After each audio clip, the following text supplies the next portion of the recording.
नमस्कार सभी को। आज बुधवार 22 जनवरी 2568 है। आज हम अपने रूप रहित जीवन तत्व, अपने चित्त को बुद्धि से पोषित करने आए हैं, ताकि हमारा चित्त प्रज्ञा के उस तत्वज्ञान को उत्पन्न कर सके जो हमें दुख से मुक्त करे, हमें संसार चक्र से बाहर निकाल दे और दोबारा जन्म न लेना पड़े। इस संसार से मुक्ति, जिसे पुनर्जन्म के चक्र से मुक्ति भी कहा जाता है, तभी संभव है जब हम पहले अपने लक्ष्य को सही रूप से समझें। जैसे कि कोई छात्र परीक्षा में उत्तीर्ण होना चाहता है, केवल कक्षा में सामान्य पढ़ाई काफी नहीं होती, उसे एक अनुभवी शिक्षक की आवश्यकता होती है, जिसे हम ट्यूटर कहते हैं। ये ट्यूटर वही होता है जो हमारे लिए लक्ष्य को स्पष्ट करता है कि परीक्षा में क्या पूछा जाएगा, किस प्रकार के प्रश्न आएंगे, प्रश्नों की प्रवृत्ति कैसी होती है। और जब हम इसे समझ लेते हैं, तब परीक्षा पास करना कठिन नहीं रह जाता। ट्यूटर हमें केवल आवश्यक बिंदुओं पर ही केंद्रित करता है, जिससे हम उस ज्ञान में जानना उत्पन्न कर सकें। जब ये जानना उत्पन्न हो जाता है, संशय स्वयं समाप्त हो जाता है। आपने देखा होगा कि सामान्य रूप से पढ़ने वाले लोग अक्सर संशय में रहते हैं कि परीक्षा में क्या आएगा, कैसे सवाल पूछे जाएंगे। चिंता इसलिए होती है क्योंकि लक्ष्य स्पष्ट नहीं है। लेकिन यदि हम किसी अनुभवी ट्यूटर के पास जाएं और वो हमें बताए कि परीक्षा का उद्देश्य क्या है, उसका लक्ष्य क्या है, तो वो एक वर्ष भर की पढ़ाई को एक बिंदु पर समेट देता है। जब ये लक्ष्य हमें समझ आता है तो लगता है कि ओह, बस यही बात समझनी थी। और जब ये बात समझ में आ जाती है, तब सब कुछ स्पष्ट हो जाता है। इस समझने से ही संशय मिटता है। लेकिन समझ लक्ष्य पर होनी चाहिए, अन्य विषयों पर नहीं। यदि लक्ष्य के बाहर की बातों को समझते रहेंगे तो परीक्षा पास नहीं होगी। इसी वर्ष की पढ़ाई का उद्देश्य क्या है, ये जानना जरूरी है। और जब इसे जान लेते हैं तो सफलता सहज हो जाती है। इस प्रकार की स्पष्ट समझ को ही हम जीपीएस कह सकते हैं। यदि हमारे पास सटीक जीपीएस हो और हम जान ले कि लक्ष्य यही है, तो रास्ता सरल हो जाता है। उसी प्रकार यदि हम दुख से, संसार चक्र से और पुनर्जन्म से मुक्ति चाहते हैं, तो पहले लक्ष्य को जानना होगा। इसलिए मैंने कई टेपों में आपको यह समझाने का प्रयास किया है कि स्थायी रूप से दुख से कैसे मुक्त हुआ जा सकता है। ये वही ज्ञान है जो अंतः विश्व शांति की जड़ बनेगा, जिससे हम अपने जीवन को अंतिम बार जी पाएंगे। ये हमारा अंतिम जन्म होगा। इसके बाद हम दोबारा जन्म नहीं लेंगे, नहीं किसी प्रकार के दुख में लौटेंगे। यही सत्य है जिसे हमें एक जीपीएस की तरह स्पष्ट रूप से समझाना होगा, ताकि हम सब अपने लक्ष्य को सही ही देख सकें। मैंने ये टेप इसलिए बनाया है ताकि इस धरती पर हर व्यक्ति इसे सुन सके, चाहे वो बच्चा हो या बुजुर्ग, दिव्यांग हो या सक्षम, महिला हो या पुरुष, किसी भी लिंग, किसी भी उम्र, किसी भी जाति, किसी भी सामाजिक, किसी भी मत या धर्म या नस्ल से हो, हम सब दुख से मुक्त हो सकते हैं, हर एक व्यक्ति। लेकिन इस टेप को सुनना होगा। और यदि ये ज्ञान हमारे शिक्षा प्रणाली में समाहित हो जाए तो और भी उत्तम होगा। हर कक्षा को ये विषय पढ़ना चाहिए। इसे हम चित्त का ज्ञान कहते हैं। यह है रूप रहित जीवन तत्व का ज्ञान। जब हम चित्त को समझ जाते हैं, तब हम सब कुछ जान जाते हैं। आइए अब इस ज्ञान को सीखें, चित्त को समझें, क्योंकि ये एक ऐसा विषय है जिसे ये दुनिया नहीं पढ़ाती। जन्म से लेकर अब तक किसी ने हमें ये नहीं सिखाया। स्कूल में ये नहीं सिखाया गया, नहीं कार्यस्थल पर ये ज्ञान मिला। असल में कोई भी हमें ये सिखा नहीं पाया, क्योंकि वे स्वयं भी दुख में डूबे हुए हैं। वे भी नहीं जानते कि वे इस जन्म मरण के चक्र से कैसे मुक्त हो सकते हैं। हम समझें, ये अज्ञानता हम सब में समान है। चित्त का ज्ञान एक ऐसा ज्ञान है जिसे यदि कहें तो बहुत सरल है, लेकिन यदि दृष्टि न हो तो ये अत्यंत जटिल प्रतीत होता है। हम सभी के पास चित्त है, हम सभी के साथ ये जीवन तत्व, ये रूप रहित तत्व सदैव विद्यमान है। फिर भी हम उसे नहीं जानते। हमें ये तक नहीं पता कि हम हैं क्या, और यहीं से दुख की यात्रा कभी समाप्त नहीं होती। हम जन्म लेते हैं, पर ये नहीं जानते कि हम इस शरीर में आए कैसे और ये शरीर हमें मिला क्यों। आज हमारे पास सब कुछ है, परिवार, आर्थिक स्थिति, सुविधा, सब कुछ। फिर भी भीतर कहीं कोई बेचैनी है, कोई अधूरापन है कि मैं असल में चाहता क्या हूं। और यदि ये शरीर एक दिन टूट जाए, मर जाए, तो हम कहाँ जाएंगे? हमें कुछ पता नहीं। और अगर शरीर न रहे, तब क्या हम बस कोई बहती हुई आत्मा बन जाएंगे, कोई लहराता हुआ चित्त जो नया शरीर खोज रहा होगा? पर वो कहाँ जाएगा, ये भी नहीं पता। सब कुछ जैसे एक रहस्य है, एक अज्ञात का जाल है, और हम उसी में उत्तर खोज रहे हैं। और सबसे बड़ा प्रश्न यही है, हम असल में हैं क्या? इसलिए यदि ऐसा कोई नहीं है जो चित्त और जीवन तत्व के विषय में पूर्णतया निष्णात हो और जो इस ज्ञान को स्पष्ट रूप से समझा सके, तो इसे समझ पाना अत्यंत कठिन हो जाता है। ये ठीक वैसा ही है जैसे कोई शिक्षक यदि केवल पाठ्यपुस्तक खोलकर पढ़ा रहा हो, तो उसके लिए विशेष ज्ञान की आवश्यकता नहीं होती। वो बस किताब खोलता है और शब्दशः पढ़ा देता है। इस प्रकार तो कोई भी शिक्षक बन सकता है ना? कोई भी किताब खोलकर पढ़ा सकता है। लेकिन अब प्रश्न ये है कि कौन है वो जो वास्तव में विज्ञ है? वो जिसे पाठ्यपुस्तक की आवश्यकता नहीं होती, वो जो सीधे लक्ष्य पर इंगित कर सकता है, वो जो स्पष्ट रूप से कह सकता है कि इस वर्ष हमें केवल यही बात समझनी है। मान लीजिए हम इस वर्ष जापान के भूगोल का अध्ययन कर रहे हैं। वास्तव में विज्ञ व्यक्ति वही है जो पूरे वर्ष की पढ़ाई को संक्षेप में लाकर मुख्य बिंदु पर ले आता है। वो स्पष्ट करता है कि जापान की भौगोलिक संरचना का मूल क्या है, मौसम कैसा है, भौगोलिक विन्यास कैसा है और कौन से क्षेत्र इस देश के लिए महत्वपूर्ण है। उसे ये बताने की आवश्यकता नहीं कि जापान में कितने द्वीप हैं, हर द्वीप में कितनी जनसंख्या है, कौन से उद्योग हैं, कौन सा क्षेत्र खेती करता है। ये सब विवरण आवश्यक नहीं। वो बस मूल बात पर इंगित करता है। वो हमें केंद्र दिखाता है जिससे सब समझ आ जाए। और जब ये स्पष्ट हो जाता है तो परीक्षा उत्तीर्ण करना सरल हो जाता है। यही विशेषता होती है एक ऐसे व्यक्ति की जो तत्वदर्शी है। वो ज्ञान के मूल पर इंगित करता है और वही से सब कुछ स्पष्ट करता है। अब यही बात मैं चित्त और जीवन तत्व को लेकर करना चाहता हूं, वो जिसे हमने कभी जाना ही नहीं। मैं आज इसे तुम्हारे लिए जीपीएस की तरह इंगित कर रहा हूं, ताकि तुम स्पष्ट रूप से देख सको कि तुम्हारा लक्ष्य क्या है और दुख का कारण क्या है। वो कारण यही है कि हम अभी भी देह के संसार में भटक रहे हैं। अभी भी हम शरीरों के भीतर जन्म ले रहे हैं, कभी जलचर जीव के रूप में, कभी स्थल जीव के रूप में, कभी पंख वाले जीव के रूप में, कभी मनुष्य के रूप में। हमें शरीर चाहिए, इसलिए हम इन शरीरों को आश्रय के रूप में ग्रहण करते हैं। और इसका अर्थ ये हुआ कि हम स्वयं निराकार हैं, इसलिए ही हमें कोई आकार लेना पड़ता है। यही बिंदु है जिसे समझना अत्यंत आवश्यक है।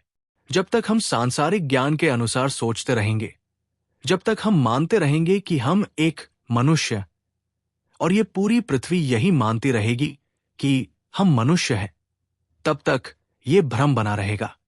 ठीक है, पहले ये बात साझा करता हूं। हम सभी, हर एक प्राणी अपना अस्तित्व वही मानता है जो उसकी बाह्य रूपरेखा है ना? जलचर जीव मानते हैं कि वे जल के जीव हैं, थलचर जीव मानते हैं कि वे भूमि पर रहने वाले जीव हैं। जो जमीन के नीचे रहते हैं वे स्वयं को भूमिगत प्राणी मानते हैं, और जो उड़ते हैं वे स्वयं को पक्षी मानते हैं। उसी तरह हम भी मानते हैं कि हम मनुष्य हैं, और यहीं से हमारी पकड़ शुरू होती है। हमने पूरी तरह मान लिया कि हम मनुष्य हैं। अब आइए हम इसे जांचें। क्या है वो जो प्रमाण देता है कि हम वास्तव में मनुष्य हैं? किस बात से यह सिद्ध होता है कि हम मनुष्य हैं? अगर संसारिक नजरिए से देखें तो हम कहेंगे ये शरीर ऐसा है, इसलिए हम कहते हैं कि ये मनुष्य का शरीर है। अगर शरीर का रूप जलचर जैसा होता तो हम उसे जलचर कहते, अगर पक्षी जैसा होता तो पक्षी कहते। तो हमने इस शरीर को देखकर उसे मनुष्य कह दिया। पर अब एक गहराई से सोचिए, क्या ये पैर स्वयं कहता है कि वो पैर है? क्या वो कहता है, मैं बाया पैर हूं या मैं दाया पैर हूं? नहीं, वो कुछ नहीं बोलता। तो फिर ये नाम, ये पहचान किसने दी? क्या ये वही आवाज नहीं है जो अभी बोल रही है?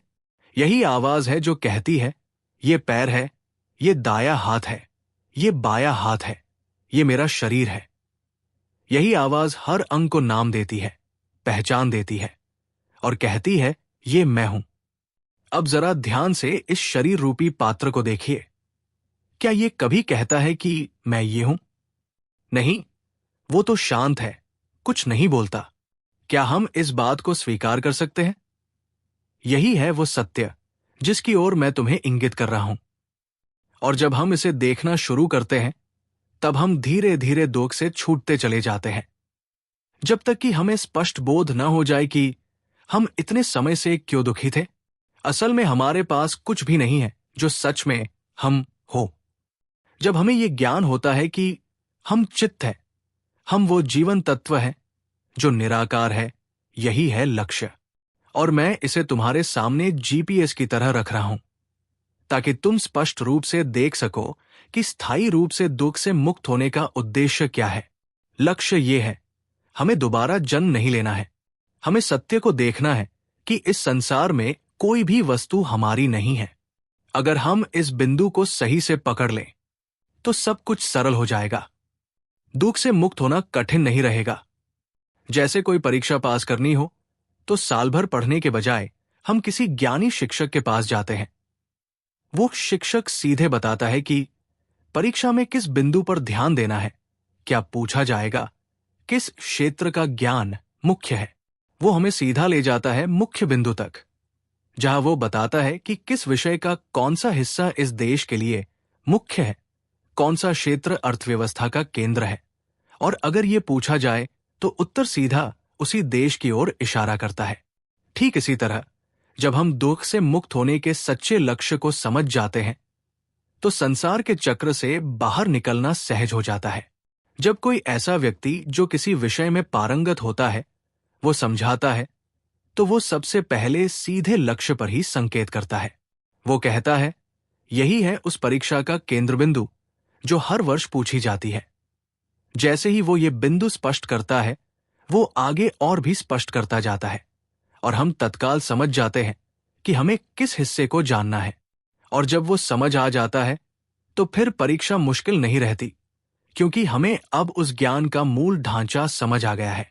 जब मूल समझ आ जाता है, तो फिर संशय समाप्त हो जाता है। हमें अब वर्षों तक पढ़ने की जरूरत नहीं। जैसे ही हमने उस बिंदु को पकड़ लिया, वैसे ही सब स्पष्ट हो गया। अब चाहे परीक्षा में कोई भी प्रश्न आ जाए, हमें समझ आ ही जाएगा, क्योंकि हमने जड़ को समझा है। नॉट केवल रटना या किताबें पढ़ना। हमें मोटी मोटी किताबें पढ़ने की जरूरत नहीं। हमने उस ज्ञान का सार पकड़ लिया है। परीक्षा पास हो जाती है। ये तो केवल सांसारिक ज्ञान की बात है, लेकिन अभी भी किसी जानकार व्यक्ति की जरूरत है जो सही लक्ष्य दिखाए। मैं बात कर रहा हूं उसी सांसारिक ज्ञान की जिसे हर मनुष्य समझता है। हम सब मानते हैं कि हम मनुष्य हैं, और जब से हम पैदा हुए हैं, हर कोई यही सिखाता आया है, तुम मनुष्य हो। लेकिन सोचो, क्या हमारे माता पिता स्वयं दुख से मुक्त हुए हैं? नहीं, वे भी अभी तक जन्म मरण के चक्र से मुक्त नहीं हुए। वे भी अभी तक नहीं जान पाए कि कैसे इससे बाहर निकले। हम बड़े हुए, स्कूल गए, लेकिन जिन शिक्षकों ने हमें पढ़ाया, वे भी दुख से मुक्त नहीं थे। वे भी जन्म मरण के चक्र में फंसे हुए थे। और ये बात पूरे संसार पर लागू होती है। हर कोई, हर प्राणी आज भी दुख में है। हर कोई अभी भी भटक रहा है जन्म और मृत्यु के बीच। किसी को यह भी नहीं मालूम कि वो आया क्यों है, उसे चाहिए क्या, इस जीवन का वास्तविक लक्ष्य क्या है। हर कोई वही पुराना चक्र दोहरा रहा है। जन्म लेना, फिर जीवन यापन करना, खाना, सोना, फिर उठकर फिर से खाना कमाना, फिर से झगड़ना, रोना, क्रोध करना, एक दूसरे को चोट पहुंचाना, युद्ध करना, बम गिराना, देश लूटना, शोषण करना, सिर्फ एक थाली भोजन के लिए। सुबह से लेकर रात तक मेहनत, बस एक थाली भोजन के लिए। क्या यही जीवन है? ये तो जैसे हम किसी कारागार में बंद हो, जैसे हम बंदियों की तरह एक ऐसी जगह कैद हैं जहां हमें एक शरीर मिला है और हम उसी को पालने में लगे हैं। लेकिन ये शरीर हमारा है भी नहीं, और फिर भी हम उसकी रक्षा में लगे हैं। उसकी भूख, उसकी बीमारी, उसकी थकान, सबका बोझ हम उठाए फिरते हैं। हम इस शरीर के दास बनकर जम लेते हैं। हम इस संसार के हर एक चीज के दास बनते चले जाते हैं। तो फिर सवाल उठता है, हम जन्म क्यों लेते हैं? क्या केवल यही जीवन है? जन्म लेना, फिर किसी शरीर में बस जाना, और फिर उसके लिए जीना, फिर मर जाना, फिर दोबारा लौटना।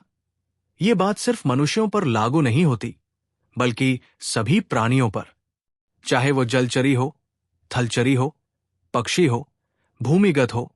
हर चित्त, हर रूप रहित जीवन तत्व बस एक शरीर का आश्रय लेकर जन्म लेता है और फिर उसी के दासत्व में जीवन बीताता है। हम वो नहीं है जो हम मानते आए हैं। हम एक शुद्ध चित्त है, एक रूप रहित जीवन तत्व जो बस समय समय पर एक पात्र में आकर ठहरता है, फिर चल देता है। चित्त या हमारा वो जीवन तत्व जो निराकार है, वो आकर ठहरता है। सुनिए, आकर ठहरता है। अब प्रश्न ये है, उसे ठहरने की जरूरत ही क्यों पड़ती है? यही है मूल बिंदु।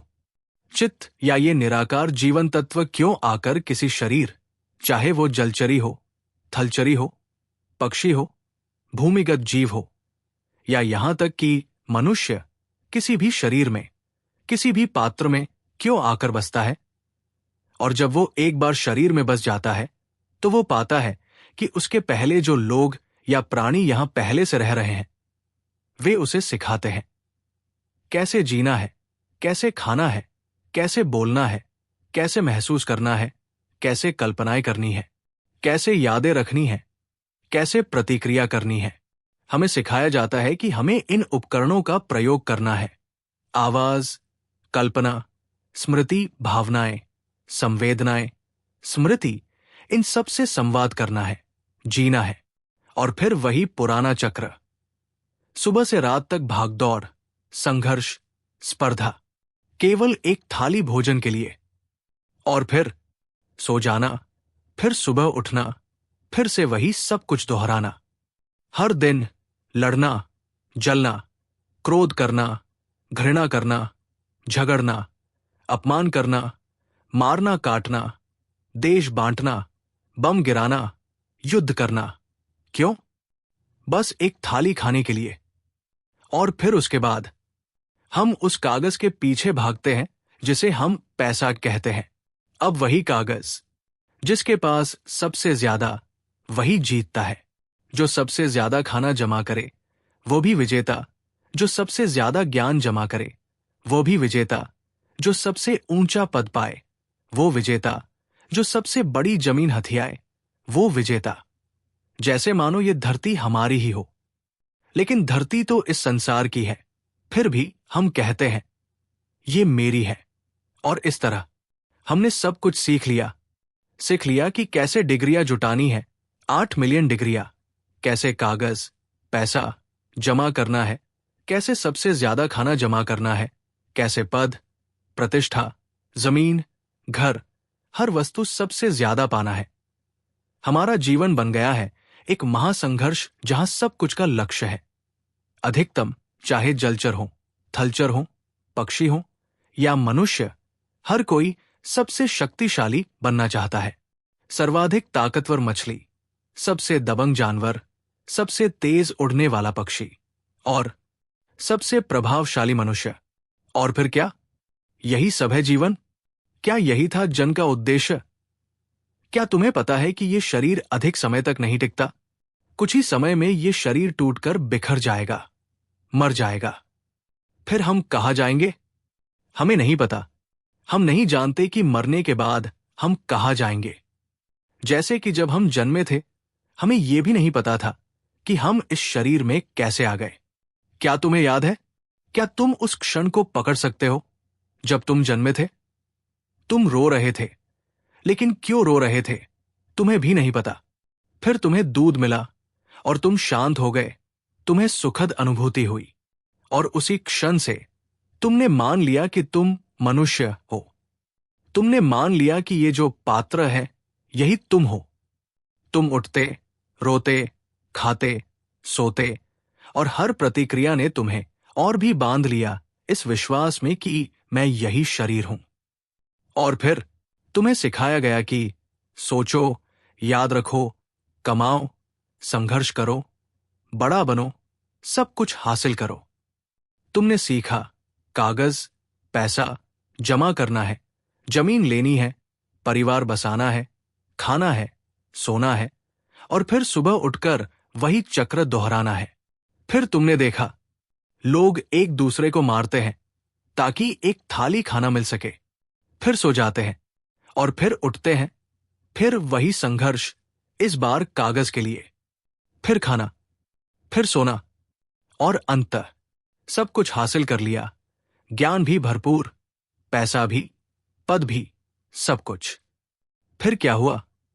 शरीर बूढ़ा हो गया, रोग लगने लगे, कैंसर, मधुमेह, उच्च कोलेस्ट्रॉल, दमा, एलर्जी, हर दिन दवाइयां, सिर दर्द, हड्डियां कमजोर, थकावट, फिर सांस लेने में कठिनाई और फिर मृत्यु के निकट अपार दुख।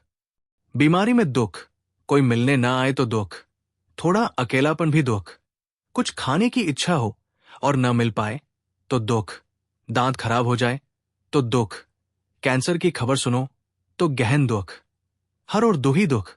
और फिर भी मरने के बाद कहाँ जाना है ये अब भी नहीं पता। जो कुछ भी हम जीवन भर, यहां तक कि 80 वर्ष की उम्र तक सीखते आए हैं, वो हमें दुख से मुक्त नहीं कर पाया। सारी डिग्रियां, सारा ज्ञान हमारे दुख का अंत नहीं कर पाया। इसका अर्थ यह है कि इस दुनिया में जो कुछ हमें सिखाया गया, उसमें कोई भी ऐसा नहीं है जिसने हमें दुख से मुक्त होना सिखाया हो। हमें सिखाया गया केवल एक ही बात कि ज्यादा से ज्यादा कागज, पैसा इकट्ठा करो ताकि हम दुख से मुक्त हो सकें। पर वो कागज जिसे हम धन कहते हैं, क्या वो हमें वास्तव में दुख से मुक्त करता है? नहीं। जितना अधिक होता है उतना ही अधिक दुख होता है। क्या तुम्हें यह दिखाई देता है? हमने क्यों जन्म लिया ये भी नहीं पता। हम बस एक ही चीज जानते हैं कि हम नहीं जानते। हम मानते हैं कि हम मनुष्य हैं, लेकिन अब जब ये शरीर हमारा नहीं रहा तो क्या हम अब भी मनुष्य हैं? जब ये शरीर टूटकर बिखर जाएगा, मर जाएगा, उससे पहले ही हम भारी दुख झेलते हैं। और फिर हमें यह भी नहीं पता कि हम कहां जाएंगे। हम चिंता करते हैं परिवार की, धन की, हर चीज की, जैसे हम उन्हें साथ ले जा सकेंगे। ये शरीर भी धरती का ही है, धरती से उत्पन्न हुआ है और अंत में उसी में लौट जाएगा, मिट्टी बन जाएगा, धूल में विलीन हो जाएगा। और तब हम कहां होंगे? क्या तुम जानते हो? हम चित्त हैं, हम वो जीवन तत्व है जो निराकार है। यही है हमारी सच्ची पहचान, रूप रहित जीवन तत्व। अब मैं इसे और स्पष्ट कर रहा हूं ताकि तुम इसे लक्ष्य की तरह देख सको। हमारे भीतर एक चित्त है, एक जीवन तत्व है जो रूप रहित है और यह तत्व बिल्कुल शुद्ध है, बहुत ही स्वच्छ। क्या तुम शुद्ध का अर्थ समझते हो? इतना शुद्ध कि वो कांच से भी पारदर्शी है, जल से भी अधिक निर्मल। ये तत्व, ये मूल तत्व हर वस्तु से पहले से विद्यमान है। जैसे कोई नीरव, पारदर्शी शून्यता हमारे सामने हो जिसे छू नहीं सकते, हम वही है। हम वही शुद्ध, रूप रहित जीवन तत्व है जो हर सृष्टि से पहले था और आज भी है। अगर हम इस पूरे ब्रह्मांड को मिटा दें, अंधकार और प्रकाश को भी, हर कण, सूर्य, तारे, सब कुछ को पूर्णतः समाप्त कर दें, कुछ भी शेष न बचे, तो उस पहले तारे के अस्तित्व में आने से पहले भी एक प्राकृतिक स्थिति, स्वाभाविक दशा थी, विद्यमान थी। वो है शुद्ध, पारदर्शी, रूप रहित मूल तत्व। ये तत्व एक निर्मल, मौलिक जीवन तत्व है जिसमें कुछ भी नहीं है, ना कोई तारा, ना कोई ऊर्जा, ना कोई पदार्थ। हम वही हैं। अगर हम इस शरीर को भी मिटा दें, इस आवाज को भी, कल्पनाओं को, भावनाओं को, संवेदनाओं और स्मृतियों को भी, सब कुछ मिटा दें, तो जो शेष बचता है वो है ये पारदर्शी शुद्ध जीवन तत्व। कुछ वैसा ही जैसे जब हम गहरी नींद में होते हैं, तब हम कहाँ चले जाते हैं? हम बस मौन, शुद्ध और रूप रहित होते हैं। हमारा ये जीवन तत्व सभी सृष्टियों का मूल है। ये अमर है। इस शुद्धता में ना कोई गति है, ना कोई ठहराव, ना कोई जन्म और ना कोई मृत्यु। ये स्वाभाविक प्रकृति ना कभी उत्पन्न होती है, ना कभी नष्ट होती है, ना मरती है। इसमें कोई रचना नहीं होती, ना कोई आवाज, ना कोई कल्पना, ना भावना, ना अनुभव, ना स्मृति। ये बिल्कुल ही खाली, पारदर्शी, शुद्ध तत्व है। सभी सृष्टियों की जड़। ये वैसा है जैसे आकाश हो, जैसे कोई नीरव, स्वच्छ शून्यता। लेकिन शून्यता का अर्थ यह है कि इसमें कुछ भी नहीं है, और इसी शुद्ध पारदर्शिता में कोई दुग नहीं होता। ये एक ऐसा जीवन तत्व है जो सदैव हल्का, शांत, मुक्त और प्रसन्न रहता है, अपने ही स्वभाव के कारण। यही हम हैं। हम वही तत्व हैं जिसे कोई भाषा व्यक्त नहीं कर सकती। ये प्रकृति सभी सृष्टियों से पहले से थी। ये हर किसी में है, हर एक प्राणी में। हम सभी इस तत्व में ही जन्मे हैं, लेकिन हम भूल गए हैं कि हम वही हैं।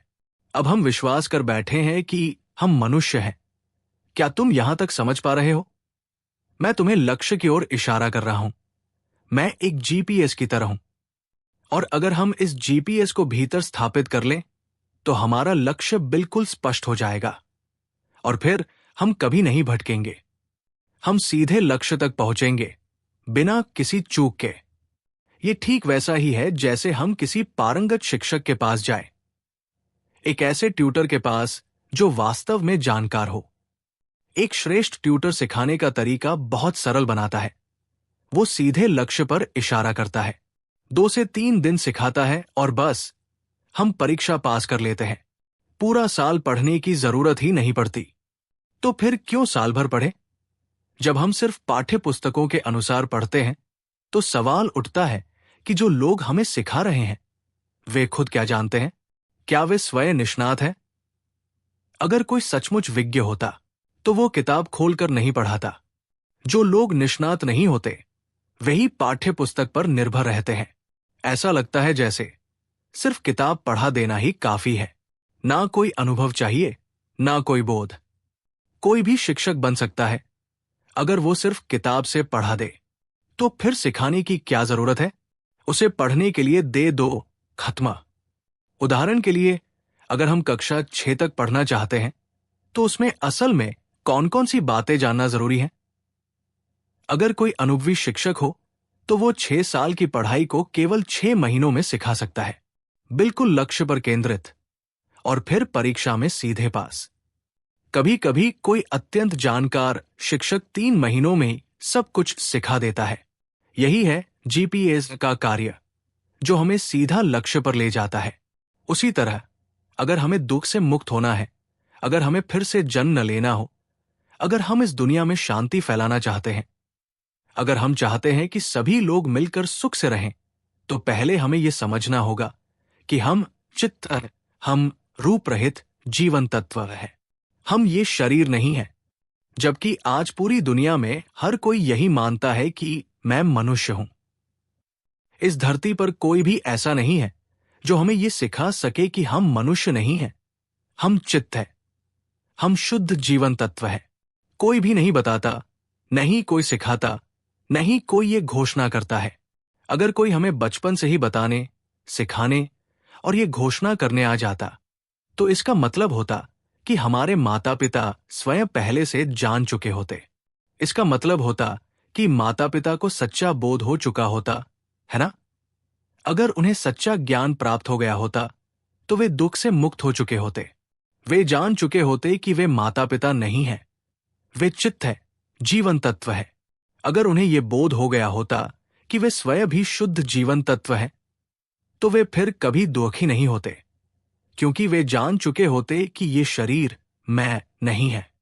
मैं वह चित्त हूं, वो रूप रहित जीवन तत्व जो शुद्ध और पारदर्शी है। तब माता पिता अपने बच्चों को भी यही सिखाते कि ये शरीर केवल एक पात्र है जिसे हमने थोड़ी देर के लिए आश्रय के रूप में लिया है।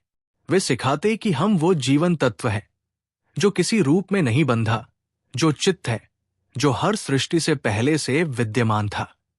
उन्होंने ये भी सिखाया होता कि हम इस शरीर रूपी पात्र को केवल उपकरण की तरह उपयोग कर रहे हैं, ताकि हम ये जान सके कि हम वास्तव में कौन हैं। हम वही जीवन तत्व है। ये जो आवाज बोल रही है, ये जो कल्पनाएं, भावनाएं, अनुभव है, हम बस इनका उपयोग कर रहे हैं। अगर गुरु, शिक्षक, माता पिता और सभी बड़े हमें बचपन से ही ये सिखाते तो हम बचपन में ही दुख से मुक्त हो गए होते। लेकिन संयोग देखो, संसार के सभी लोग ये मानते हैं कि वे मनुष्य है। हर जीव ये मानता है कि वह एक प्राणी है। कोई नहीं जानता कि हम चित्त है, हम वो जीवन तत्व है। यही है मूल बिंदु। अब मैं पूरी कोशिश कर रहा हूं कि ये बात तुम्हें दिखा सकूं, कि तुम इस चित्त का ज्ञान प्राप्त कर सको। अब समय आ गया है कि हम सब ये चित्त की विद्या सीखें। अगर ऐसा हो जाए तो फिर इस दुनिया का कोई भी व्यक्ति कभी भी दुखी नहीं रहेगा। क्यों दुखी हो, जब कुछ भी वास्तव में हमारा नहीं है? यही है वो बोध। अब मैं तुम्हारे लिए जीपीएस की तरह लक्ष्य को सटीक रूप से दिखा रहा हूं। उत्तर स्पष्ट है, हम चित्त है, हम जीवन तत्व है। अब इसे ही एक उत्तर की तरह स्थिर कर लो। मानो जैसे हमें बैंकॉक जाना है, तो पहले हमें यह समझना होगा कि बैंकॉक कैसा है। हमें इसकी एक झलक चाहिए, एक अनुभवपूर्व कल्पना। हमें यह जानना होगा कि बैंकॉक की दिशा कौन सी है, वो कितनी दूरी पर है, वहां कैसे पहुंचा जा सकता है, बस से, ट्रेन से, विमान से, पैदल या दौड़कर। एक बार ये सब जान लिया तो यात्रा कठिन नहीं रहती। जीपीएस सेट हो गया, लक्ष्य स्पष्ट है। अब चलो, चलना शुरू करो और तेजी से पहुंचना शुरू करो। लेकिन हम में से अधिकांश लोग ये मानते हैं कि हम मनुष्य हैं। यही है वो जहां हम सब अब भी धीरे चल रहे हैं, जहां हम अब भी दुख में फंसे हुए हैं, जहां हम अब भी मुक्ति की ओर ध्यान नहीं देते। एक और बात, हम न केवल मानते हैं कि हम मनुष्य हैं, बल्कि हम उस विश्वास में फंसे हुए हैं मानो हम किसी नशे में हों। ये कुछ वैसा ही है जैसे कोई व्यक्ति बहुत अधिक नशा कर ले, इतना कि वो वहम में आ जाए कि वो बहुत बड़ा अमीर व्यक्ति है। उसकी कल्पनाओं में वो खुद को एक महासंपन्न व्यक्ति समझता है जिसके पास ढेर सारे सेवक हैं, और फिर वो चिल्लाता है, मैं ही वो अमीर आदमी हूं, तुम सब मेरे सेवक हो। लेकिन वो अपने ही घर में अकेले बैठकर चिल्ला रहा होता है, और हकीकत में वो सिर्फ नशे में है। अब सोचिए, अगर हम उसे जाकर कहें कि भाई तुम अमीर नहीं हो, तुम नशे में हो, तो वो मानता है क्या? नहीं, वो तो और जोर से कहेगा, मैं ही अमीर हूं, मेरे पास सब कुछ है, तुम सब मेरे अधीन हो। उसकी चेतना बंद है, वो कल्पना के संसार में जी रहा है। अब समझो, हम भी उसी स्थिति में हैं। हम भी एक भ्रमित अवस्था में हैं, जिसमें हम मान बैठे हैं कि हम मनुष्य हैं। हम बोल रहे हैं, सोच रहे हैं, अनुभव कर रहे हैं, लेकिन सच्चाई ये है, हम चित्त हैं। हम वह जीवन तत्व है जो रूप रहित है, जो पूरी तरह पारदर्शी है, जो शुद्ध है। हमने इस शरीर को सिर्फ इसलिए लिया ताकि हम कुछ अनुभव कर सकें, ताकि हम संवाद कर सकें, ताकि हमारे पास आवाज, भावनाएं, कल्पनाएं, अनुभूति और स्मृति जैसी चीजें हों, उपकरण के रूप में। शरीर भी एक उपकरण है, आवाज एक उपकरण है, भावनाएं, कल्पनाएं, संवेदनाएं, स्मृतियां, ये सब केवल उपकरण है। इनका उद्देश्य केवल इतना है कि इनके माध्यम से हम ये जान सके कि हम वास्तव में कौन हैं।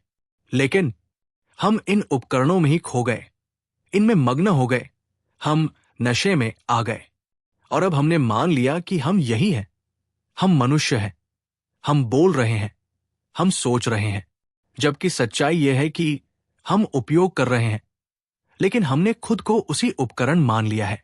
आओ जरा साथ साथ ध्यान से देखें। आज क्या खाया जाए? चलो पिज्जा खरीदते हैं, स्टेक भी ले लेते हैं, पिज्जा, साथ में गार्लिक ब्रेड और केक भी। जैसे ही हमने इस तरह सोचना शुरू किया, चित्र उभरने लगे, आवाजें भी आने लगी, भावनाएं भी उठने लगी। फिर संतोष का भाव आया। हमने मन ही मन सोच लिया, हां, ऐसा ही होना चाहिए। और फिर हम निकल पड़े दुकान की ओर। वहां जाकर वही चीजें जैसे सोची थी वो मिल गई। तो क्या हुआ? खुशी, संतोष, तृप्ति। हमने गंध को महसूस किया, आंखों से देखा, कानों से सुना, जीभ से स्वाद लिया। हर संवेदना काम में आ गई।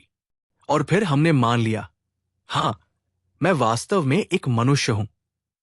मैं वाकई पिज्जा और गार्लिक ब्रेड मंगवा रहा हूं। मैं वाकई खा रहा हूं। और मैं सचमुच मैं हूं। हम पूरी तरह से इस विश्वास में रम गए।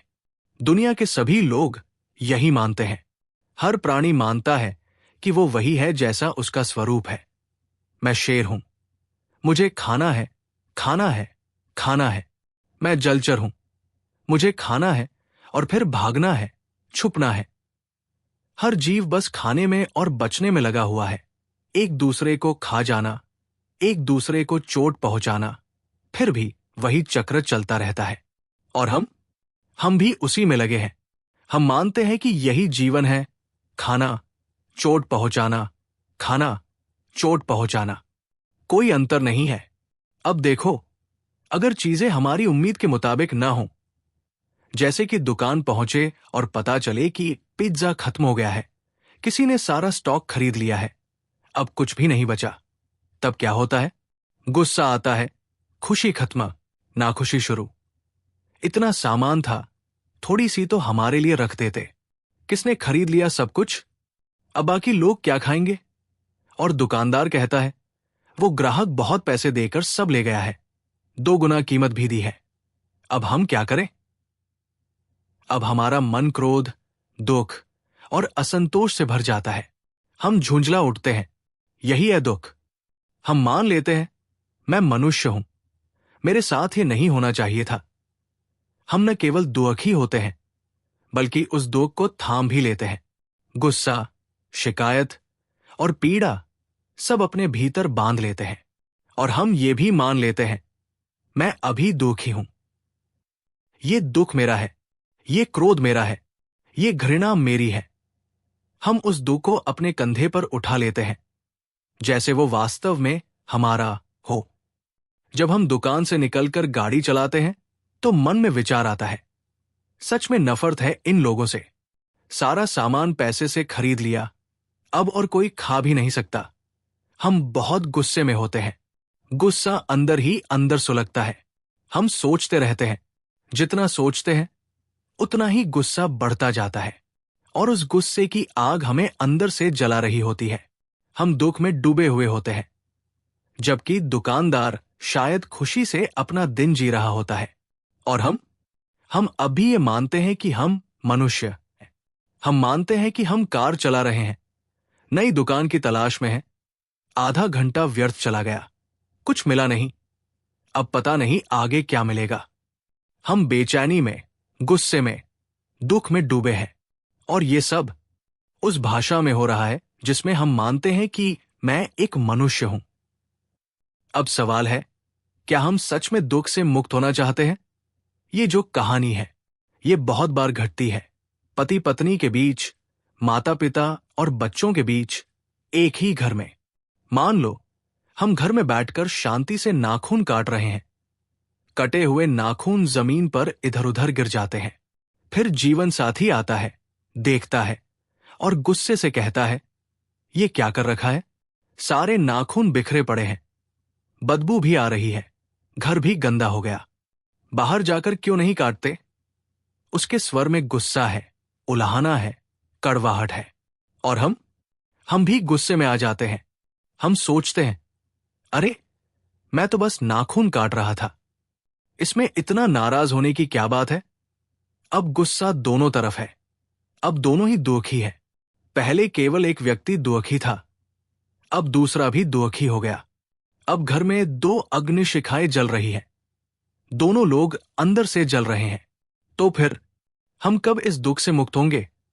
जब तक हम ये मानते रहेंगे कि मैं बोल रहा हूं, मैं सोच रहा हूं, मैं मनुष्य हूं, मेरे साथ ये नहीं होना चाहिए था, तब तक ये चक्र चलता रहेगा और हम दुख को ओढ़कर, गुस्से को पकड़कर अपने ही भीतर जलते रहेंगे।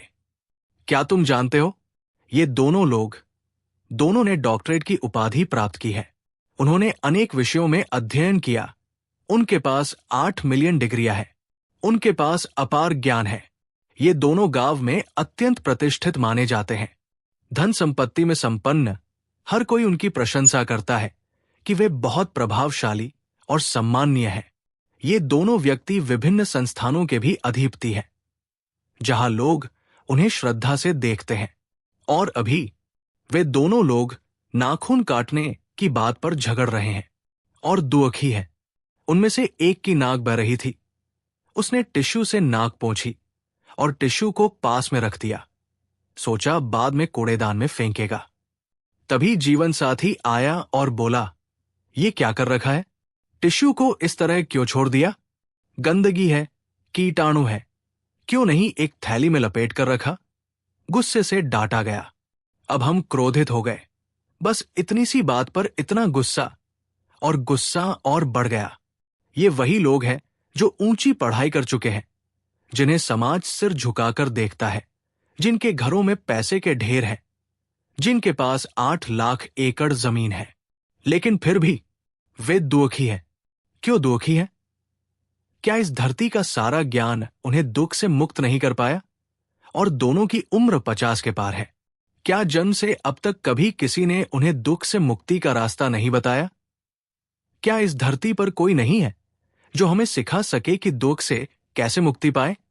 नहीं है। और अब झगड़ा बढ़ गया है।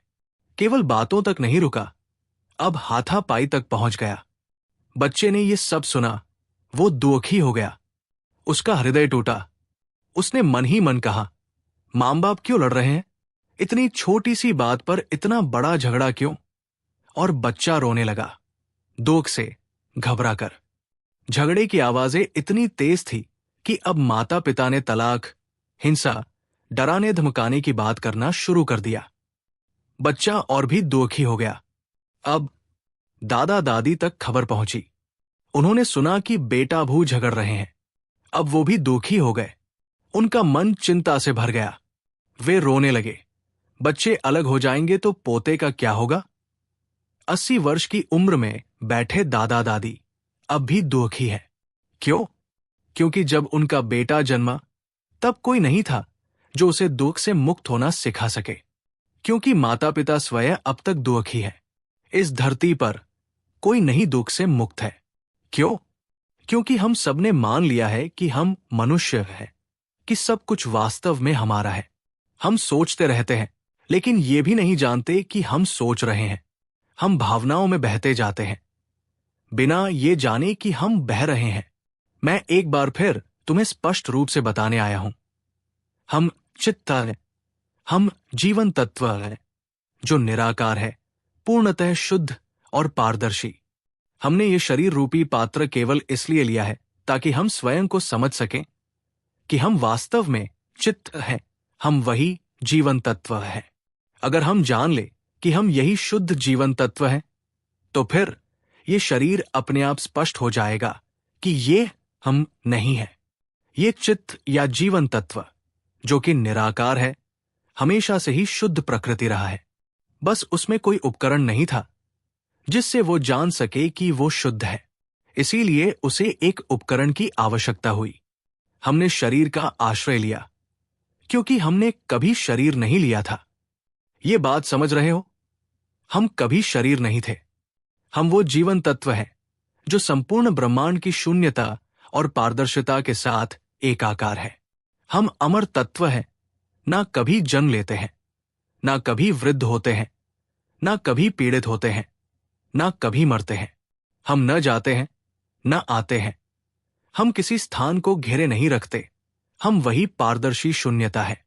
हमने शरीर को बार बार बदला है। हमने कभी जलचरी जीव का शरीर लिया, फिर खाए गए, या हमने दूसरों को खाया। हमने गुस्सा किया, घृणा की, हमें घृणा की गई, हमें खाया गया, फिर नया शरीर मिला और चित्त फिर उसमें चला गया। बार बार शरीर बदलते गए। जलचर, थलचर, पक्षी, हर बार बस जीने, खाने और जीवित रहने की कोशिश। अब हमें मानव शरीर मिला है, जो कि एक उत्तम पात्र है, लेकिन अभी हम जीवन को लेकर उलझन में हैं। जैसे कोई व्यक्ति नई गाड़ी मिलने पर उसी में व्यस्त हो जाता है, हम भी शरीर को लेकर ही व्यस्त हैं, खाने, कमाने, जीने की भागदौड़ में। लेकिन जब तक ये चित्त, ये जीवन तत्व ये न जान ले कि मैं क्या हूं, तब तक ये चक्र चलता रहेगा। ये फिर नया शरीर ढूंढेगा, तब तक जब तक उसे वो शरीर न मिल जाए जो उसे आत्म साक्षात्कार की ओर ले जाए। और वही शरीर है मनुष्य शरीर। अब ये शरीर एक विकासशील उपकरण बन जाता है, जहां हम एक दूसरे को चित्त के विषय में सिखा सकते हैं। और जब ये सभ्यता चित्त को जानने की ओर मुड़ती है, जब हम एक दूसरे को मैं कौन हूं ये सिखाने लगते हैं, तब हमें समझ आएगा कि ये शरीर कभी भी हम नहीं था। इसीलिए मैं आया हूं, ताकि तुम्हें ये बताओ, ये दिखा सकूं कि इस दुनिया में भले ही हमने खुद को बांट लिया हो, कि कोई पुरुष है, कोई स्त्री है, कोई इस देश का है, कोई उस देश का। हमने राष्ट्रों को बांटा, धरती को बांटा, धर्मों को बांटा, पंथों, जातियों, वर्गों में विभाजित कर लिया। लेकिन एक बात है जो हम सभी में एक समान है, हम सभी चित्त हैं। हम सभी रूप रहित, शुद्ध, पारदर्शी जीवन तत्व हैं। हमें बस एक ही बात की कमी है, प्रज्ञा की, सच्चे ज्ञान की। हमें आज तक कभी किसी ने नहीं बताया कि हम वही शुद्ध जीवन तत्व है। बाकी सब कुछ हमारा नहीं है, लेकिन हमने पकड़ लिया कि मैं मनुष्य हूं, और हम भूल गए अपने उस मूल शुद्ध तत्व को। मैं बस इतना ही कहता हूं, अब घर लौट चलो। अब समय आ गया है लौटने का। कुछ भी हमारा नहीं है, अब हम लौट सकते हैं। और जब हम सच में लौट जाएंगे, तो फिर हम कभी दोबारा जन्म नहीं लेंगे। बस ये देख लो, ये शरीर हमारा नहीं है। ये शरीर इसलिए बना क्योंकि हमने सोचा, हमने इस आवाज का सहारा लिया, जिसने नाम दिया, ये हाथ है, ये पैर है, ये शरीर है। जरा इस शरीर को देखो, क्या ये खुद कहता है कि ये शरीर है? नहीं, ये आवाज ही है जो उसे अर्थ देती है, नाम देती है। फिर हम उस पर विश्वास कर लेते हैं। हमने ये शरीर लिया ताकि हम संचार कर सकें, ताकि हम अध्ययन कर सकें, ताकि हम जान सके कि हम वास्तव में कौन हैं। यही एकमात्र उद्देश्य है जिसके लिए हमने ये शरीर लिया। हमारा ये जीवन तत्व कई बार शरीर में आ चुका है, कई बार रूप बदले हैं, लेकिन हर बार जैसे ही शरीर मिला, हम बस खाने में लग गए, सुबह से लेकर रात तक। या तो हम किसी को खा रहे होते हैं, या कोई हमें खा रहा होता है, और फिर शरीर बदल जाता है, और वही चक्र फिर दोहराया जाता है। मानव शरीर, जिसकी औसत आयु लगभग 70 वर्ष है, उस जीवन में भी बहुत से लोग 70 की उम्र पार कर लेते हैं, लेकिन फिर भी नहीं जान पाते कि वे चित्त है, जीवन तत्व है। यहां तक कि हम सभी जो अभी सुन रहे हैं, अभी तक नहीं जान पाए कि हम कौन हैं। हमने मान लिया कि हम मनुष्य हैं। जैसा कि कहा गया, ये शरीर अधिक समय तक नहीं टिकता, और ये कभी हमारा नहीं रहा। हम एक पारदर्शी, शुद्ध जीवन तत्व है जो शरीर का आश्रय लेते हैं, क्योंकि हमारे पास कोई शरीर नहीं होता, हमारा कोई रूप नहीं होता, और इसी कारण हम स्वयं को समझ नहीं पाते। ये विराट, पारदर्शी, शून्य जैसा तत्व स्वयं को जान नहीं सकता, जब तक कि वो किसी पात्र में आकर ठहरे नहीं, और जब तक उसके पास भाषा का उपकरण नहीं होता।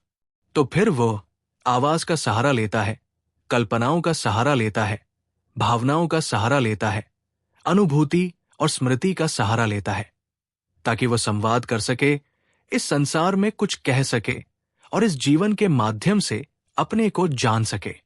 हमने इस धरती पर, इस ब्रह्मांड में हर प्रकार का ज्ञान सीख लिया है, लेकिन हमने चित्त की विद्या नहीं सीखी। अब कुछ लोग इस ओर थोड़ा बहुत मुड़ने लगे हैं, लेकिन वे भी गोलमोल शब्दों में बोलते हैं, सीधा लक्ष्य नहीं बताते। वो ज्ञान अभी स्पष्ट नहीं है। इसलिए मैं आया हूं ताकि मैं तुम्हारे लिए जीपीएस बन सकूं, सीधे लक्ष्य की ओर इंगित करने वाला। हमारी ये शुद्ध पारदर्शी प्रकृति, यही है जीवन तत्व, यही है चित्त। लेकिन ये चित्त जिसका कोई आकार नहीं, अपने को जान नहीं सकता जब तक वो अनुभव और संवाद के उपकरण न ले। ध्यान दो, जब हम जन्मे तो हमें यह भी नहीं पता था कि हम इस शरीर में कैसे आए। हम खोज रहे हैं, लेकिन क्या खोज रहे हैं ये भी नहीं पता। और जब मर जाएंगे तो कहाँ जाएंगे ये भी नहीं पता।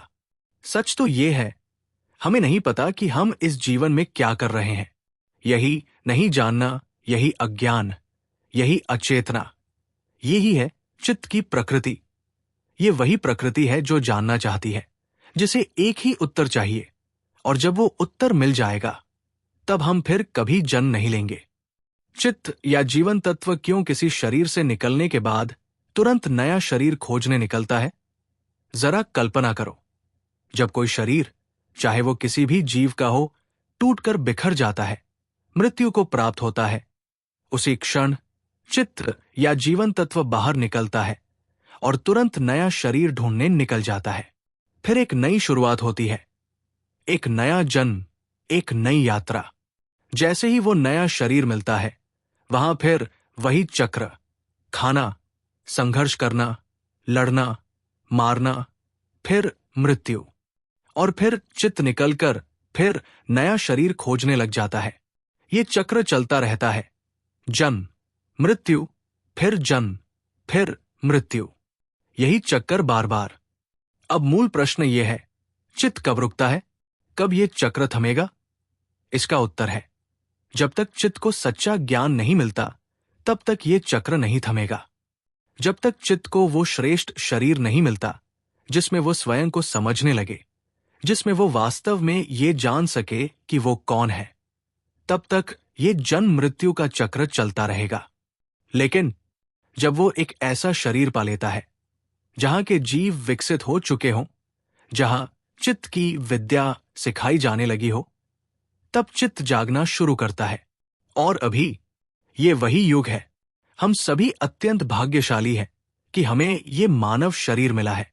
ये शरीर एक श्रेष्ठ पात्र है, और अब हमारे सामने एक ऐसा मार्गदर्शक है, एक जीपीएस, जो हमें ये बता रहा है कि चित्त एक रूप रहित, शुद्ध, पारदर्शी और शून्य प्रकृति का जीवन तत्व है। चित्त अब ये जानना चाहता है, मैं कौन हूं?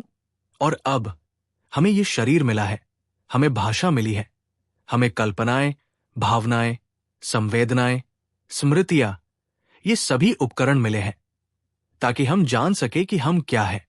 इसलिए अब समय आ गया है हम चित्त की विद्या सीखें। हमने इस संसार में सब कुछ सीख लिया। 8 मिलियन डॉक्टरेट की उपाधियां भी मान लो मिल गई। हम बहुत विद्वान बन गए, लेकिन फिर भी हम दुख से मुक्त नहीं हो सके। जैसा कि पहले उदाहरणों में बताया गया, हम अब भी छोटी छोटी बातों में दुख झेलते हैं, अब भी एक दूसरे को चोट पहुंचाते रहते हैं। अब जरा गहराई से विचार करो। हमें पहले ये समझना होगा कि ये शरीर हमारा नहीं है। क्यों? क्योंकि हर शरीर जो हमने अपनाया वो ज्यादा देर तक टिक नहीं पाया। समझ रहे हो? हमारे पास ज्यादा समय नहीं है। हो सकता है हम आज शाम को ही मर जाए, कल, इस महीने या अगले महीने। मृत्यु हर समय संभव है, और जैसे ही शरीर टूटेगा, चित्त फिर नया शरीर ढूंढने निकल जाएगा। इसलिए अभी और यही हमें यह संकल्प कर लेना चाहिए कि अब से हम जन्म नहीं लेंगे। अब हम किसी भी शरीर को मूर्खता से नहीं पकड़ेंगे। हम न इस आवाज को, न इस मन की छवि को, न इस भावना को, न अनुभव को, न स्मृति को, किसी को भी अपना नहीं मानेंगे, क्योंकि ये सब सिर्फ उपकरण हैं, जिन्हें हमने भ्रमवश पकड़ रखा है। समझे? अगर हम वास्तव में देख ले कि ये सब हम नहीं हैं, तो बस वही समाप्ति है। फिर हम इन्हें कभी नहीं अपनाएंगे, कभी इन पर लौटकर नहीं आएंगे। तब हमें साक्षात्कार होगा कि हम शुद्ध जीवन तत्व। अब आओ इस बात को सत्य के साथ जांचें। ये जो आवाज अभी बोल रही है, क्या ये वास्तव में हम बोल रहे हैं? नहीं, हम इस आवाज का इस्तेमाल कर रहे हैं। क्यों? क्योंकि हमारे पास अपनी कोई आवाज नहीं है। हम शुद्ध पारदर्शी जीवन तत्व है। इसलिए हमने इस आवाज को एक उपकरण की तरह अपनाया है, ताकि हम इस यात्रा को पूरा कर सकें। जैसे अगर हमें किसी दिव्य द्वीप पर पहुंचना हो, तो हम एक नाव बनाते हैं, उसे उपयोग में लाते हैं। लेकिन जब द्वीप पर पहुंच जाते हैं, तो नाव को छोड़ देते हैं, क्योंकि हमारा उद्देश्य नाव नहीं था। हमारा उद्देश्य था द्वीप पर पहुंचना। समझ गए? अगर हमें यह जानना है कि हम शुद्ध तत्व हैं, तो हमें एक पात्र का सहारा लेना होगा। लेकिन ये शरीर रूपी पात्र, ये हमारा नहीं है। हम बस इसे थोड़ी देर के लिए आश्रय के रूप में इस्तेमाल कर रहे हैं। समझ रहे हो? अब जब हमें यह शरीर मिला, तो हमें ये आवाज भी मिली, एक उपकरण के रूप में। अब जरा ध्यान से देखो। जब तुम शांति से बैठे होते हो, तो अचानक विचार उठता है, आज क्या खाऊं? स्टेक खा ले क्या? बनाए या खरीदे? चौराहे वाली दुकान से ले लूं? ये जो आवाज उठ रही है, क्या तुम उसे देख पा रहे हो? साथ ही चित्र भी उभरते हैं। हम इसी आवाज और चित्रों का प्रयोग करते हैं अपने आप को समझने के लिए। अब सोचो, इस पूरे समय से, जब से हमने बात शुरू की, यही आवाज चलती रही है। सुबह से रात तक हम बस सोचते रहते हैं। ये आवाज भीतर चलती रहती है। लेकिन क्या कभी तुमने देखा कि ये आवाज अपने आप सोच रही है, अपने आप बोल रही है, और वो तुम नहीं हो? ये आवाज कोई ठोस चीज नहीं है। इसे पकड़ा नहीं जा सकता। कोई रूप नहीं है इसका। तो फिर हम इससे इतना परेशान क्यों होते हैं? इससे क्यों उलझते हैं? इस पर क्यों विश्वास करते हैं? अगर तुम कभी साफ साफ देख पाओ कि ये आवाज अपने आप बोल रही है और इसका कोई वास्तविक अस्तित्व नहीं है, तो तुम उससे स्वतः मुक्त हो जाओगे। कोई भी इस आवाज को पकड़ नहीं सकता, क्योंकि इसका कोई रूप ही नहीं है। तो फिर हम इसका सहारा क्यों लेते हैं? मैं यही करना चाहता हूं, तुम्हें इन सारे उपकरणों की दुनिया से बाहर ले जाना। समझे? ये शरीर तुम्हारा नहीं है। हम बस इसका उपयोग कर रहे हैं। ये बहुत देर तक टिकने वाला नहीं है। ये आवाज भी सिर्फ एक उपकरण है, जिसका प्रयोग हम संवाद के लिए करते हैं। जीवन तत्व को इन चीजों की जरूरत नहीं है। वो खुद इनमें से कुछ भी नहीं है। लेकिन यदि हमें अपने आप को जानना है, तो हमें इन उपकरणों का सहारा लेना होता है, थोड़े समय के लिए। अब जरा ये देखो, ये आवाज अपने आप सोचती है। मनोदृश्य अपने आप बनते हैं। भावनाएं अपने आप उठती है। कभी सुख, कभी दुख, कभी तटस्थता। जो भी भाव है, वो सिर्फ एक स्थिति है, एक अभिव्यक्ति है। हम नहीं है। जिन मनोदृश्यों की तुम कल्पना करते हो, जो आवाज भीतर गूंज रही है, ये सब केवल उपकरण है। ये तुम नहीं हो। इस क्षण हम मेरी आवाज सुन रहे हैं। जरा ध्यान से देखो। ये कुछ है जो खुद ही इस आवाज को सुन रहा है। ये खुद ही गंध को पहचानता है, खुद ही स्पर्श को महसूस करता है, स्वाद को अनुभव करता है, और देखता भी खुद ही है। अब सोचो, जब भी तुम इस बात को देख पाते हो कि ये सब अपने आप हो रहा है, तो फिर वो मैं कहाँ है? जो सुन रहा है, वो खुद ही सुनता है। कोई प्रयास नहीं, कोई अभ्यास नहीं। वो अपने आप सुन रहा है। ये सत्य है। तो फिर हम कौन हैं? ये भाषा जो अभी बोली जा रही है, ये भी अपने आप चल रही है। ये समझ भी अपने आप प्रकट हो रही है, अपने ही स्वभाव से। तो फिर मैं कहाँ है? भावनाएं पहले की तरह बनी रहती हैं, लेकिन अब वे हमारी नहीं होती। वो हंसता है, और हम बस देखते हैं कि वो हंस रहा है। वो प्रसन्न होता है, दुखी होता है, संतुष्ट होता है, असंतुष्ट होता है। हम बस इन अवस्थाओं को देखते रहे और फिर वे अपने आप शांत हो जाती है, क्योंकि हम उन्हें पकड़ते नहीं हैं। जो शब्द अभी बोले जा रहे हैं, हम देख पाते हैं कि वे बोले जा रहे हैं, पर वे हम नहीं बोल रहे हैं। ये ऐसा जान पड़ता है जैसे इस शरीर में कोई मैं नहीं है। बोलने वाली आवाज हम नहीं है, कल्पनाएं हम नहीं है, भावनाएं हम नहीं है, जो अनुभव कर रहा है वो भी हम नहीं है, स्मृतियां वो भी हमारी नहीं है। तो फिर बचता क्या है जो मैं है? कुछ भी नहीं। और जब ये देखा जाता है तब दुख का कोई कारण नहीं बचता। फिर ये धरती सत्य में एक शांति का युग बन जाती है। लोग एक दूसरे को चोट पहुंचाना बंद कर देते हैं, क्योंकि अब कुछ भी मेरा नहीं रहा। अब जो शेष है वो है सिर्फ करुणा, सहयोग, सहअस्तित्व। अब कोई ये नहीं सोचता कि मुझे और चाहिए और इकट्ठा करना है, क्योंकि अब ये स्पष्ट हो गया है कि कुछ भी मेरा नहीं है।